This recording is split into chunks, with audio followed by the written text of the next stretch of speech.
നമസ്കാരം. അസ്സലാമു അലൈക്കും. ഞാൻ നാസർ പന്നാട്. ചാനൽ 5+ലേക്ക് എല്ലാവർക്കും സ്വാഗതം. മലപ്പുറം ജില്ലയിൽ ചാലിയാറിൻ്റെ തീരത്ത് പ്രകൃതി രമണീയമായ സ്ഥലത്ത് സ്ഥിതി ചെയ്യുന്ന ജില്ലയിലെ തന്നെ പ്രമുഖ യത്തീംഖാനകളിലൊന്നായിരുന്നു എളമരം യത്തീംഖാന. മാവൂർ ഗോളിയറൺസിൻ്റെ ഓപ്പോസിറ്റായിട്ട് വളരെ മനോഹരമായ ഒരു സ്ഥലത്താണ്. നല്ല കാറ്റും പുഴയുടെ കാഴ്ചയും എല്ലാം കാണാൻ വളരെ മനോഹരമായൊരു സ്ഥലമാണ്. അതുപോലെ തന്നെ പരമ്പരാഗത രീതിയിലുണ്ടാക്കിയൊരു ബിൽഡിങ്ങും ഒക്കെ ഉള്ള വളരെ മനോഹരമായ ഒരു യത്തീംഖാന. 1971 രൂപീകരിച്ച യത്തീംഖാനക്ക് ഒരു സുവർണ കാലഘട്ടം തന്നെ ഉണ്ടായിരുന്നു. സ്കൂളുകൾ, English medium school, printing press തുടങ്ങിയ സ്ഥാപനങ്ങളും വിവിധ സ്ഥലങ്ങളിൽ ഏകദേശം 50 ഏക്കറോളം സ്ഥലവും സ്വന്തമായി ഉണ്ടായിരുന്നു. ഇതിൽ കൊഴപ്പത്തൊടി ഫാമിലി വഖഫ് നൽകിയ 35 സെൻറ്റ് സ്ഥലം കഴിച്ച് ബാക്കി സ്ഥലങ്ങളൊക്കെ ആ കാലത്ത് യത്തീംഖാന സ്വന്തം ഫണ്ടിൽ നിന്ന് വാങ്ങിയതായിട്ടാണ് അറിയാൻ കഴിഞ്ഞത്. നല്ല പഠന നിലവാരവും അടിസ്ഥാന സൗകര്യങ്ങളും ഉണ്ടായിരുന്നു. അവിടെ പഠിച്ച പല വിദ്യാർത്ഥികൾ ഇന്ന് കേന്ദ്ര സംസ്ഥാന ഗവൺമെൻറ് സർവീസുകളിലും വിദേശ രാജ്യങ്ങളിലുമൊക്കെ ഉയർന്ന ജോലിയുള്ളവരും നല്ല സാമ്പത്തിക ശേഷിയുള്ളവരുമായി വളർന്നു വന്നു. പക്ഷെ അവരാരും തന്നെ ഇവിടെ നിന്നും ഇറങ്ങിപ്പോകുമ്പോൾ യത്തീംഖാനയുമായുള്ള പൊക്കിൽ കൊടി ബന്ധം മുറിച്ചില്ല.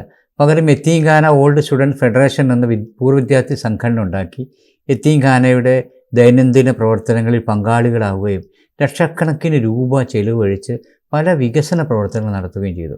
കൊഴപ്പത്തൊടി കുടുംബത്തിലെ അംഗവും അന്തേവാസികളും നാട്ടുകാരും ഒക്കെ സ്നേഹപൂർവ്വം വാവുച്ചാക്ക എന്ന് വിളിക്കുന്ന KV മുഹമ്മദ് ഹുസൈൻ സാഹിബായിരുന്നു അക്കാലത്ത് യത്തീംഖാനയുടെ എല്ലാം. അന്നും തിരഞ്ഞെടുക്കപ്പെട്ട കമ്മിറ്റിയോ പൊതുയോഗങ്ങളോ വരവ് ചെലവ് കണക്കുകളോ ഒന്നും തന്നെ കൃത്യമായി അവതരിപ്പിക്കാറുണ്ടായിരുന്നില്ലെങ്കിലും, അതായത് ഞാൻ പറഞ്ഞ വാർഷിക ജനറൽ ബോഡിയൊക്കെ കൂടിയിട്ട് അവതരിപ്പിക്കാറുണ്ടായിരുന്നില്ല എന്നാണ് എൻ്റെ അറിവ്. യത്തീംഖാനയുടെ പ്രവർത്തനം വളരെ സുഗമമായി നടക്കുന്നതുകൊണ്ട് ആർക്കും അതിനെതിരെ ആക്ഷേപം ഉണ്ടായിരുന്നില്ല. വാവുച്ചാക്കയുടെ അവസാന കാലങ്ങളിൽ യത്തീംഖാനയ്ക്ക് സമീപം തന്നെ മഅ്ദനിൽ ജൂദി വൽ ഇസ്ലാമി സഖാഫാത്തിൽ സുന്നിയ എന്ന ഒരു സ്ഥാപനം ആരംഭിക്കുകയും യത്തീംഖാനയ്ക്ക് വേണ്ടി ഏറ്റവും കൂടുതൽ പിരിവ് നടത്തിയിരുന്ന ചില ആളുകളൊക്കെ അങ്ങോട്ട് റിസീവർമാരെ മാറ്റുകയും ചെയ്തതിന് ചെറിയ മുറുമുറുപ്പുണ്ടായിരുന്നെങ്കിലും ബാക്കി പൂർവ്വ വിദ്യാർത്ഥികൾക്കോ നാട്ടുകാർക്കോ ഒന്നും തന്നെ യത്തീംഖാനയുടെ നടത്തിപ്പിൽ ഒരു എതിർപ്പുണ്ടായിരുന്നില്ല. എന്നാൽ അദ്ദേഹത്തിൻ്റെ മരണശേഷം അനിയൻ മുഹമ്മദ് യാക്കൂബ് സ്ഥാനം ഏറ്റെടുത്തു. അവിടുന്ന് അങ്ങോട്ട് യത്തീംഖാനയുടെ പ്രവർത്തനം ഒരു കുത്തുകഴിഞ്ഞ രീതിയിലായിരുന്നു. ചോദിക്കാനും പറയാനും ആരുമില്ലാത്തൊരവസ്ഥ. ജീവനക്കാരുടെ തന്നിഷ്ടത്തിനുള്ള പ്രവർത്തനം, അതുപോലെ തന്നെ വരവ് ചെലവ് കണക്കുകളോ റെസീറ്റ് കൗണ്ടറുകളോ അതിൻ്റെ കൗണ്ടർ ഫോയിലുകളോ ഒന്നും തന്നെ ഇല്ല. യത്തീംഖാനയിലെ പെൺകുട്ടികൾക്ക് സുരക്ഷിതമായി ഒന്ന് കിടന്നുറങ്ങാൻ പോലുമുള്ള സൗകര്യമില്ലായിരുന്നു. വളരെ നല്ല രീതിയിൽ നിർമ്മിച്ച പള്ളിയിൽ മൈക്ക് കേടുവന്നതുകൊണ്ട് ബാങ്ക് വിളി നിസ്കാരമൊക്കെ നിലച്ചു. പലചരക്ക് കടയിലും മത്സ്യമീൻ മാർക്കറ്റുകളിലും മറ്റും വലിയൊരു സംഖ്യ കടം വരുത്തി. അതുപോലെ തന്നെ മരാമത്ത് പണിയെടുത്ത ഒരു കരാറുകാരന് പൈസ കിട്ടാത്തതിൻ്റെ പേരിൽ ആത്മഹത്യ ഭീഷണി വരെ മുഴക്കിയതായിട്ട് അറിഞ്ഞു. തങ്ങൾ പഠിച്ചു വളർന്ന സ്ഥാപനം കുത്തഴിഞ്ഞ രീതിയിൽ നശിക്കുന്നത് കണ്ട് പൂർവ്വ വിദ്യാർത്ഥി സമാജം പ്രവർത്തകർ സമസ്തയിലേക്ക് പരാതി നൽകി. കുത്തുബി മുഹമ്മദ് മുസ്ലിയാർ ഇങ്ങനെ അനേകം ഉലമാക്കളും ഉമറാക്കളും നേതൃത്വം കൊടുത്ത് അവരുടെയൊക്കെ പാദസ്പർശനമേറ്റ ഒരു മണ്ണാണ് എളമരത്തെ യത്തീംഖാനയുടെ മണ്ണ്. പക്ഷെ ആ മണ്ണിനെ മലീമസപ്പെടുത്താൻ വേണ്ടി ചില ആളുകൾ ശ്രദ്ധിച്ചപ്പോൾ അവിടെ നിന്ന് പഠിച്ചിറങ്ങിയ പൂർവ്വ വിദ്യാർത്ഥികളുടെ ഉത്തരവാദിത്വം അതിൻ്റെതായ രീതിയിൽ നിർവഹിക്കാൻ വേണ്ടി 2-3 വർഷമായി ഞങ്ങൾ സമര രംഗത്താണ്. പക്ഷേ ആ സമരം നിങ്ങൾക്കാർക്കും അറിയില്ല. അണിയറയിലായിരുന്നു ഞങ്ങളുടെ സമരം. പക്ഷേ ഇപ്പോൾ ഞങ്ങൾ അരങ്ങത്തേക്ക് ഇറക്കാൻ വേണ്ടി യത്തീംഖാനയിലെ നിലവിലുള്ള ഭരണസമിതി നിർബന്ധിതരാക്കിയിരിക്കുകയാണ്. അതിനുശേഷം പാണക്കാട് സയ്യിദ് റഷീദ് അലി ശിഹാബ് തങ്ങൾ യത്തീംഖാനയുടെ പ്രസിഡന്റ് സ്ഥാനം ഏറ്റെടുത്തു. അദ്ദേഹം ഏറ്റെടുത്തതിന് ശേഷം ആരോപണ വിധേയരായ ആളുകളെ പിരിച്ചുവിടുകയും പുതിയ ആളുകളെ നിയമിക്കുകയും ഒക്കെ ചെയ്തു. Samastha Mahallu federation organiser AK ആലിപ്പറമ്പിൻ്റെ പൗത്രൻ അസ്ഹരിയെ മാനേജറായിട്ട് റഷീദ് അലി തങ്ങൾ നിയമിച്ചു. എന്നാൽ അസ്ഹരിയെയും പിന്നീട് ചാർജ് എടുത്ത ഫൈസയെയും ഒക്കെ കുടുംബ കമ്മിറ്റിക്കാർ പുകച്ച് പുറത്തിയടിക്കുകയും അസ്ഹരിയെ ദേഹോപദ്രവം ചെയ്യാൻ പോലും ശ്രമമുണ്ടായി എന്നാണ് അറിഞ്ഞത്. തുടർന്ന് റഷീദ് അലി തങ്ങളുടെ അഭാവത്തിൽ ദൈനംദിന കാര്യങ്ങൾ നിയന്ത്രിക്കുന്നതിന് യത്തീംഖാന CEO ആയി ബഷീർ കല്ലയമ്പാടത്തെ നിയമിച്ചു. ചുരുങ്ങിയ നാളുകൾ കൊണ്ട് തന്നെ യത്തീംഖാനയുടെ പ്രവർത്തനം കാതലായ മാറ്റങ്ങൾ വരുത്താൻ ബഷീർ കല്ലാമ്പടത്തിൽ കഴിഞ്ഞു. പെൺകുട്ടികൾക്ക് സുരക്ഷിതമായ താമസ സൗകര്യം ഒരുക്കാനും ഡേ നൈറ്റ് സെക്യൂരിറ്റിയെ നിയമിക്കാനും അതുപോലെ തന്നെ പള്ളിയിൽ നമസ്കാരവും ബാങ്ക് വിളിയും പുനഃസ്ഥാപിക്കാനും അടിസ്ഥാന സൗകര്യങ്ങൾ വർദ്ധിപ്പിക്കാനും പ്രതിമാസം കമ്മിറ്റി കൂടാനും ഒക്കെ തുടങ്ങി.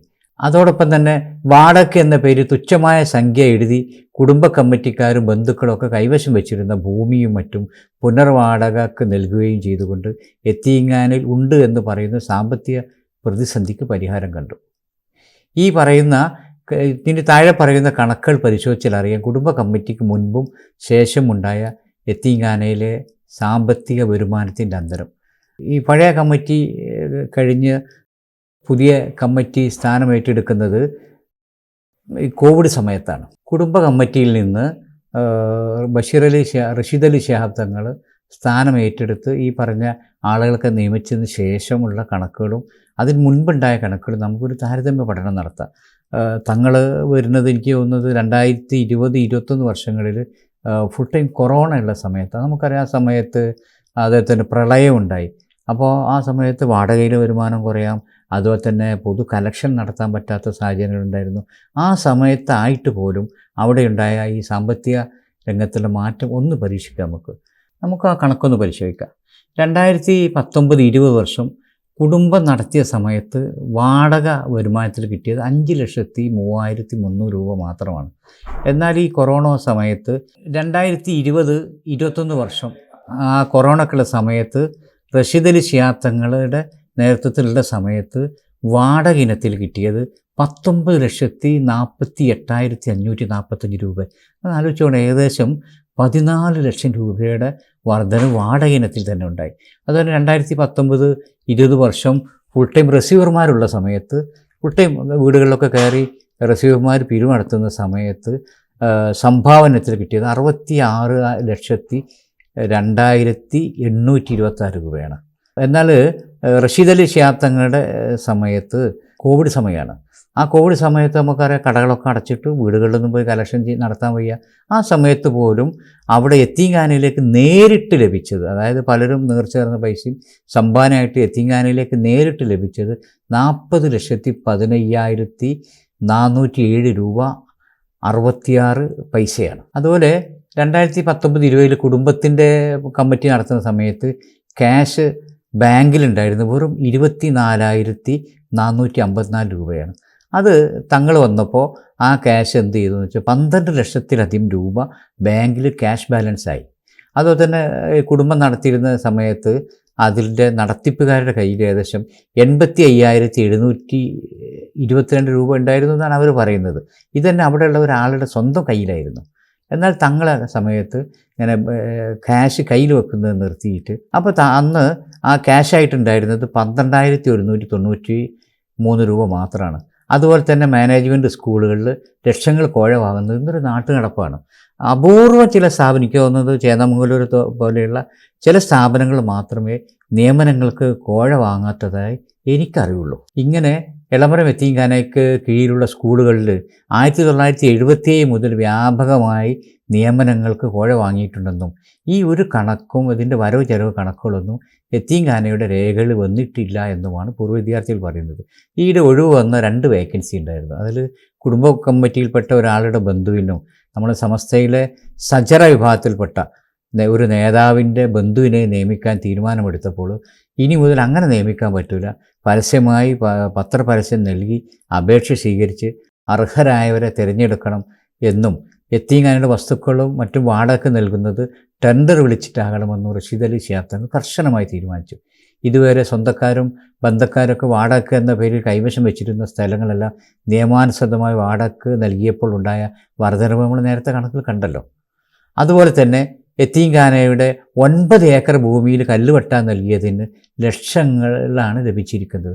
ഇതിൻ്റെ കണക്കും യത്തീംഖാന വരവ് ചെലവിൽ വന്നിട്ടില്ല. നമുക്കറിയാം നമ്മുടെ നാട്ടിലൊക്കെ കല്ല് വെട്ടുന്നതിന് വലിയ സംഖ്യ, അത് 9 ഏക്കർ ഭൂമിയിൽ കല്ല് വെട്ടിയതിന് കിട്ടിയ 1 രൂപ പോലും യത്തീംഖാനയുടെ വരവ് ചെലവ് കണക്കിൽ വന്നിട്ടില്ല എന്നാണ് ഇതുമായി ബന്ധപ്പെട്ട ആളുകളിൽ എനിക്കറിയാൻ കഴിഞ്ഞത്. ഇതെല്ലാം കൃത്യമായി നിരീക്ഷിക്കാനും ഇടപെടാനും തുടങ്ങിയപ്പോൾ തങ്ങൾക്കെതിരെ ഗൂഢനീക്കം നടത്തി കുടുംബം സമാന്തര ഭരണം ആരംഭിച്ചപ്പോൾ സമസ്ത പ്രസിഡന്റ് സയ്യിദ് ജിഫ്രി മുത്തുക്കോയ തങ്ങളെ ഈ പറഞ്ഞ പൂർവ്വ വിദ്യാർത്ഥികൾ സമീപിച്ചു. തങ്ങൾ വിഷയം പഠിക്കാൻ മുഷാവറയുടെ മേൽനോട്ടത്തിൽ ഡോക്ടർ ബഹാവുദ്ദീൻ മുഹമ്മദ് നദിവി, അതുപോലെ തന്നെ ഉമർ ഫൈസി, മുസഫൽ ഫൈസി എന്നിവരെ ഉപസമിതി അംഗങ്ങളായി നിയമിച്ചു. എന്നാൽ ഈ സമിതി അംഗങ്ങൾ നിലവിലുള്ള പ്രസിഡന്റ് റഷീദ് അലി ശിഹാബ് തങ്ങളെ കണ്ട് അന്വേഷണം നടത്താതെ അഭിപ്രായങ്ങൾ ആരായ തന്നെ അവിടെ നടക്കുന്ന അഴിമതിയും സ്വജനപക്ഷപാതത്തെക്കുറിച്ചും പൂർവ്വ വിദ്യാർത്ഥികൾ സമർപ്പിച്ച പരാതി 100% സത്യസന്ധമാണെന്ന് സമസ്തയുടെ മുഷാവറക്ക് റിപ്പോർട്ട് നൽകി. എന്നാൽ റിപ്പോർട്ടിൽ റഷീദ് അലി തങ്ങളുടെ അഭിപ്രായം കൂടി രേഖപ്പെടുത്തിയിട്ടില്ല എന്ന് പറഞ്ഞ് ഇത് അംഗീകരിക്കാൻ മുഷാവറ തയ്യാറായില്ല. വീണ്ടും പ്രൊഫസർ ആലിക്കുട്ടി മുസ്ലിയാർ, ഡോക്ടർ ബഹാവുദ്ദീൻ മുഹമ്മദ് നദിവി, കൊയ്യോട് ഉമർ മുസ്ലിയാർ, ഉമർ ഫൈസി മുക്കം, മുസഫൽ ഫൈസി എന്നിവരെ തങ്ങളെ നേരിട്ട് കാണാൻ വേണ്ടി സമസ്ത അധികാരപ്പെടുത്തി.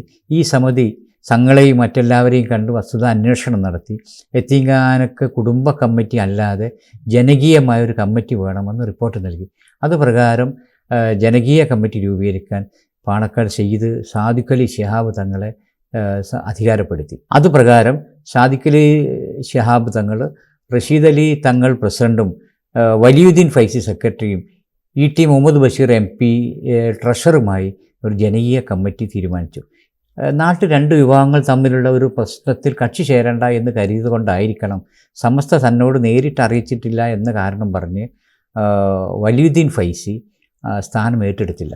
അദ്ദേഹം നാട്ടിൽ എല്ലാ വിഭാഗക്കാർക്കും സ്വീകാര്യനായ ഒരു വ്യക്തിയാണ്. പല പ്രഭാഷകരും യൂട്യൂബ് പ്രസംഗം നടത്തി ലക്ഷങ്ങൾ സമ്പാദിക്കുമ്പോൾ 6 ലക്ഷത്തിൽ പരം ശ്രോതാക്കളുള്ള വലിയുദ്ദീൻ ഫൈസി ആ വരുമാനം വേണ്ട എന്ന് വെച്ച ആളാണ്. അതുപോലെ തന്നെ പല പണ്ഡിതന്മാരും വേദികളിലൊക്കെ, വയൽ വേദികളിലൊക്കെ നമുക്കറിയാം, വേദികളിൽ വെച്ച് ലക്ഷങ്ങൾ പരസ്യമായി സംഭാവന സ്വീകരിക്കുമ്പോൾ ഫൈസി അതിനും തയ്യാറാവാറില്ല. ഉള്ളവനും ഇല്ലാത്തവനൊക്കെ ഒന്നിച്ചിരുന്ന് വയൽ കേട്ടുകൊണ്ടിരിക്കുമ്പോൾ നിങ്ങൾ സംഭാവന തരണമെന്ന് പറഞ്ഞ് പിന്നെ വയൽ പറയുന്ന ആൾ ആഹ്വാനം ചെയ്യുമ്പോൾ കാശുള്ള ആളുകൾ എഴുന്നേറ്റ് പോയി കാശ് കൊടുക്കുമ്പോൾ കാശില്ലാത്ത, ആഗ്രഹമുണ്ടായിട്ടും കാശ് കൊടുക്കാൻ കഴിയാത്ത ആളുകളുടെ വിഷമം, അത് വലിയൊരു പ്രശ്നമാണ്. അദ്ദേഹത്തിൻ്റെ വാപ്പയുടെ ഒരു ചരിത്രം പറഞ്ഞിട്ടുണ്ട്. അദ്ദേഹം കുട്ടിയായിരിക്കുമ്പോൾ അദ്ദേഹം കുടുംബസഹിതം വയലിന് പോകുമ്പോൾ അന്ന് 5 രൂപ 10 രൂപയൊക്കെ ആയിരിക്കും സംഭാവന കൊടുക്കുക. ഈ സംഭാവന കൊടുക്കുമ്പോൾ ആ സംഭാവന കൊടുക്കുന്ന ആളുകളെ പേര് മൈക്കിൽ വിളിച്ചു പറയുമ്പോൾ തിരിച്ചു വരുമ്പോൾ മൂപ്പര വാപ്പ പറയുന്നു പറഞ്ഞ്, എനിക്ക് എന്നായിരിക്കും ഒരു 10 റുപ്യ സംഭാവന കൊടുത്തിട്ട് എൻ്റെ പേര് അതുപോലെ വിളിച്ചു പറയാം, നമുക്ക് അങ്ങനെ ഒരു സമയം ഉണ്ടാവുമോ എന്നൊക്കെ ചോദിക്കുന്നു പറഞ്ഞു. അപ്പോൾ ആ വാപ്പയുടെ മനോവിഷമം അദ്ദേഹത്തെ നന്നായിട്ടറിയാം. അപ്പോൾ അതുകൊണ്ട് തന്നെ അദ്ദേഹം ഒരു സംഭാവന പിരിക്കാൻ വേണ്ടിയുള്ള ഒരു വയൽ പ്രഭാഷണങ്ങൾ നടത്താറില്ല. വ്യക്തിപരമായി യാതൊരു സാമ്പത്തിക താല്പര്യമില്ലാത്ത അദ്ദേഹം വാഴക്കാട് കോടികൾ ചിലവഴിച്ച് അതിമനോഹരമായ ഒരു പള്ളിയുടെ നിർമ്മാണം പൂർത്തീകരിച്ചുകൊണ്ടിരിക്കുകയാണ്. ഏകദേശം അത് പണി പൂർത്തിയായെന്നാണ് എനിക്ക് അറിയാൻ കഴിഞ്ഞത്. ഇനി അതിൻ്റെ ഭാരിച്ച ഉത്തരവാദിത്തങ്ങളുടെ ഇടയിൽ യതീംഖാനയുടെ കൂടെ ഉത്തരവാദിത്വം ഏറ്റെടുക്കേണ്ടത് പ്രയാസമായിരിക്കും എന്ന് കരുതിയിട്ടുമാകാം അദ്ദേഹം ആ സ്ഥാനം ഏറ്റെടുക്കാതിരുന്നത്. എന്തു തന്നെ ആയാലും ഇപ്പോൾ കുടുംബ കമ്മിറ്റികൾ തന്നെയാണ് കാര്യങ്ങൾ നടത്തുന്നത്. കമ്മിറ്റിയിലെ ഒരംഗത്തിൻ്റെ ബന്ധുവിനെ നേരത്തെ പറഞ്ഞ സ്കൂൾ അധ്യാപകരുടെ ഒഴിവിലേക്ക് നിയമിച്ചതായും അറിയാൻ കഴിഞ്ഞു. അതിനിടെ യതീംഖാനയിലെ ലക്ഷക്കണക്കിന് രൂപ വില വരുന്ന മരങ്ങൾ കമ്മിറ്റിയിൽപ്പെട്ട ചില ആളുകളുടെ അറിവോടെ മുറിച്ച് കടത്തിയതിനെതിരെ വഖഫ് ബോർഡിലും പോലീസ് സ്റ്റേഷനിലൊക്കെ പരാതി നിലവിലുണ്ട്. ഇപ്പോഴും യതീംഖാനയുടെ ഭരണം കൈയാളുന്ന കുടുംബ കമ്മിറ്റിയുടെ നിയമസാധ്യത ചോദ്യം ചെയ്തുകൊണ്ട് റഷീദ് അലി ശിഹാബ് തങ്ങൾ നൽകിയ പരാതിക്ക് 30/7/2004 ജില്ലാ രജിസ്ട്രാറുടെ മറുപടി ലഭിക്കുകയുണ്ടായി. ഞാൻ ആ മറുപടി ഒന്ന് വായിക്കാം. മറുപടി കുറേ അധികം ഉണ്ട്, അപ്പോൾ അതെല്ലാം കൂടി വായിക്കണ്ടല്ലോ. നമ്മളിതിങ്ങനെ നിങ്ങൾക്ക് സ്ക്രീനിൽ കണ്ടാലറിയാം. രജിസ്ട്രാർ അവസാനം പറയുന്നത്, മേൽ സാഹചര്യത്തിൽ, അതായത് ഇതിൻ്റെ പേരിൽ കോടതിയിൽ കേസ് ബഹുമാനപ്പെട്ട ഹൈക്കോടതി ഉത്തരവ് പ്രകാരം ഇങ്ങനെ പറയുന്നുണ്ട്. അപ്പോൾ ആ ഇത് തീരുമാനമാവാത്തതുകൊണ്ട് മേൽ പറഞ്ഞ സാഹചര്യത്തിൽ രജിസ്റ്റർ നമ്പർ 7/10/1971 എളമരം യതീംഖാന ചെറുവായൂർ എന്ന സംഘത്തിൻ്റെ ഭരണസമിതി ലിസ്റ്റ് ഫയൽ ചെയ്യുന്ന നടപടി താൽക്കാലികമായി നിർത്തിവച്ചിരിക്കുന്നു എന്നറിയിക്കുന്നു. ഈ വിഷയത്തിൽ ബഹുമാനപ്പെട്ട കേരള ഹൈക്കോടതി വിധി ഉണ്ടാകുന്നതുവരെ അതിന് വിധേയമായി തുടർ നടപടികൾ സ്വീകരിക്കുന്നതാണ് എന്ന് പറഞ്ഞ് രജിസ്ട്രാർ കത്തയച്ചിട്ടുണ്ട്. അതായത് വേറൊരു കമ്മിറ്റി, കുടുംബ കമ്മിറ്റി ഉണ്ടാക്കിയിട്ടുണ്ട്. അപ്പോൾ ആ കമ്മിറ്റിനെ നിയമാനുസൃതം അംഗീകരിക്കാൻ പറ്റില്ല, ഹൈക്കോടതിയുടെ വിധിയുണ്ട് എന്നാണ് പാണക്കാട് റഷീദ് അലി ശിഹാബ് തങ്ങൾക്ക് ജില്ലാ രജിസ്ട്രാർ അയച്ച മറുപടി. ഈ എളമരം യതീംഖാനയിലെ ഈ ക്രമക്കേടും നിയമവിരുദ്ധ കമ്മിറ്റിയും കുറിച്ചൊക്കെ വ്യക്തമായ തെളിവുകളും രേഖകളൊക്കെ ഹാജരാക്കിയിട്ടും ഇതിനെതിരിൽ യാതൊരു നടപടിയെടുക്കാൻ വഖഫ് ബോർഡിൽ ചില ഉന്നതരുടെ സ്വാധീന പ്രകാരമാണെന്നാണ് പറയുന്നത് ഈ പരാതിക്ക് പേരിൽ ഒരു നടപടിയെടുക്കാൻ ഇന്ന് വരെ വഖഫ് ബോർഡ് തയ്യാറായിട്ടില്ല. ഇതുപോലുള്ള ആക്ഷേപങ്ങളും ആരോപണങ്ങളൊക്കെ ഉണ്ടാകുമ്പോൾ, അതുപോലെ തന്നെ ഈ സംഘടനാ തലത്തിലുള്ള പിടിച്ചടക്കലും പ്രശ്നങ്ങളൊക്കെ കാണുമ്പോൾ എൻ്റെ മനസ്സിൽ തോന്നിയ ഒരു ചില നിർദ്ദേശങ്ങൾ ഞാനിവിടെ അവതരിപ്പിക്കുകയാണ്. അപ്പോൾ നമുക്കറിയാം 1921 മലബാർ കലാപത്തിൽ വസൂരിയും പ്ലേഗും മറ്റ് നിരവധി ഒക്കെ കൊണ്ട് നിരവധി ആളുകൾ മരിച്ചു. പല കുടുംബങ്ങളും അനാഥരായി. അന്ന് അനാഥാലയങ്ങൾ വളരെ നിർബന്ധമായിരുന്നു. നമ്മുടെ സാമ്പത്തിക സ്ഥിതി മോശമായിരുന്നു. ഇന്ന് എന്നാൽ അങ്ങനെയല്ല. നല്ല നിലയിൽ നടക്കുന്ന യത്തീംഖാനകളിൽ പോലും വേണ്ടത്ര യത്തീം കുട്ടികളില്ല. അവിടെ പഠിക്കുന്ന കുട്ടികളിൽ എത്ര ശതമാനം യത്തീം കുട്ടികളുണ്ട് എന്നുള്ളത് നമുക്ക് അന്വേഷിക്കേണ്ടതാണ്. ഇപ്പോൾ എനിക്ക് തോന്നുന്നു എളമര യത്തീംഖാനയിൽ തന്നെ തുടക്കത്തിൽ 300-ൽ പരം കുട്ടികൾ പഠിച്ചിരുന്ന എളമര യത്തീംഖാനയിൽ ഇപ്പോൾ 17 ആൺകുട്ടികളും 18 പെൺകുട്ടികളടക്കം 35 കുട്ടികൾ മാത്രമാണ് പഠിക്കുന്നത്. ഇതിൽ തന്നെ യത്തീം കുട്ടികൾ എത്ര ഉണ്ടെന്ന് അറിയില്ല കേട്ടോ. അത് നമുക്കറിയാം, നമ്മുടെ ഓരോ പ്രദേശത്തു നിന്നും പ്രതിമാസം പല യത്തീംഖാനയുടെ പേര് പറഞ്ഞ് എത്ര പിരിവാർ വരുന്നുണ്ട്. നമുക്കൊക്കെ അറിയാം അതിൻ്റെ 40% വരെ കമ്മീഷൻ ആ പിരിവാർക്ക് ലഭിക്കും.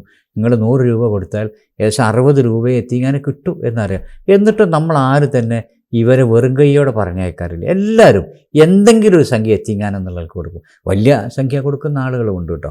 അപ്പോൾ ഓരോ വാർഡിൽ നിന്നും നമ്മളിങ്ങനെ കൊടുക്കുന്ന പണം കണക്കൂട്ടി നോക്കുക. ഒരു വെറുതെ നിങ്ങൾ ജസ്റ്റ് ഒന്ന് കണക്കൂട്ടുക. അപ്പോൾ നമ്മളെ ഒരു വാർഡ്, ഏതെങ്കിലും നിങ്ങളൊരു വാർഡ് എടുത്താൽ, ഒരു പ്രദേശം എടുത്താൽ, ഒരു മഹലെടുത്താൽ, ആ മഹലിൽ നിന്ന് ഇങ്ങനെ ഒരു മാസം എത്ര 1000 രൂപ യത്തീംഖാനകൾക്ക് മാത്രമായിട്ട് സംഭാവന നൽകുന്ന ഒരു അന്വേഷണം നടത്താം. ഈ പണം ഉപയോഗിച്ചാൽ നമുക്ക് നാട്ടിൽ തന്നെ യത്തീമായ കുടുംബത്തെ നമുക്കവിടെ സംരക്ഷിക്കാൻ കഴിയില്ലേ? യത്തീംഖാനയിൽ വേറെ വിഷയം കൂടിയുണ്ട്. നമ്മളൊരു പിതാവ് മരിച്ചിട്ട് ഒരു കുട്ടീനെ യത്തീംഖാന ചേർക്കുമ്പോൾ ചിലപ്പോൾ 5, 6, 7, 10 വയസ്സിൻ്റെ ഒക്കെ താഴെ ഉണ്ടാവുള്ളൂ. ആ കുട്ടീനെ എല്ലാ കുട്ടികളെയും കൂടി ചിലപ്പോൾ ഒന്നിച്ച് യത്തീംഖാന ചേർക്കില്ല. ഈ കുട്ടീനെ യത്തീംഖാന ചേർക്കുമ്പോൾ ആ കുട്ടീൻ്റെ ഒരു വിഷമം നമ്മൾ മനസ്സിലാക്കണം. ഒന്ന്, പിതാവ് നഷ്ടപ്പെട്ടു. ബാക്കിയോ ഇതുവരെ ഒന്നിച്ചാൽ നടന്നിരുന്ന ഉമ്മയും ബാക്കി സഹോദരങ്ങളൊക്കെ ഇടയിൽ നിന്ന് ഒറ്റപ്പെട്ടിട്ട് അവൻ മറ്റൊരു ലോകത്തേക്ക് എത്തിച്ചില്ലാണ്. അവിടെ അപ്പോൾ നോക്കുമ്പോൾ അവന് കൂടപ്പിറവുകളും നഷ്ടപ്പെട്ടു, പിതാവും നഷ്ടപ്പെട്ട വലിയൊരു മാനസികാവസ്ഥയുണ്ടാവും. ഇതില്ലാതാക്കാൻ ഈ കുട്ടികളെ നമ്മൾ ഈ യത്തീംഖാനക്ക് ഈ കൊടുക്കുന്ന സംഭാവന കൊടുക്കുന്ന പണം ഉപയോഗിച്ചിട്ട് ഓരോ മഹലിലും വിചാരിച്ചാൽ ആ മഹലിൽ ഉള്ള അനാഥ കുട്ടികളെ, അനാഥ കുടുംബത്തെ മൊത്തമായിട്ട് സംരക്ഷിക്കാൻ ഓരോ മഹലിനും കഴിയും. നമ്മൾ കൊടുക്കുന്ന സംഭാവനയിൽ മാത്രം നമ്മളൊരു കൺട്രോൾ ചെയ്തിട്ട് അതിനൊരു വ്യവസ്ഥ മഹല്ല് കമ്മിറ്റിയിലുണ്ടാക്കി തീർച്ചയായിട്ടും നടപ്പിലാക്കാൻ കഴിയും. ഇപ്പോൾ വാഴക്കാട് പഞ്ചായത്തിൽ തന്നെ ആക്കോട് ഇസ്ലാമിക് സെൻറ്റർ ഇതിന് എടുത്തു പറയേണ്ട ഒരു ഉദാഹരണമാണ്. അത് അവിടെ ഒരു മാതൃകയാണ്. ഞാൻ പലപ്പോഴും അതിനെക്കുറിച്ച് അന്വേഷിച്ചിട്ടുണ്ട്.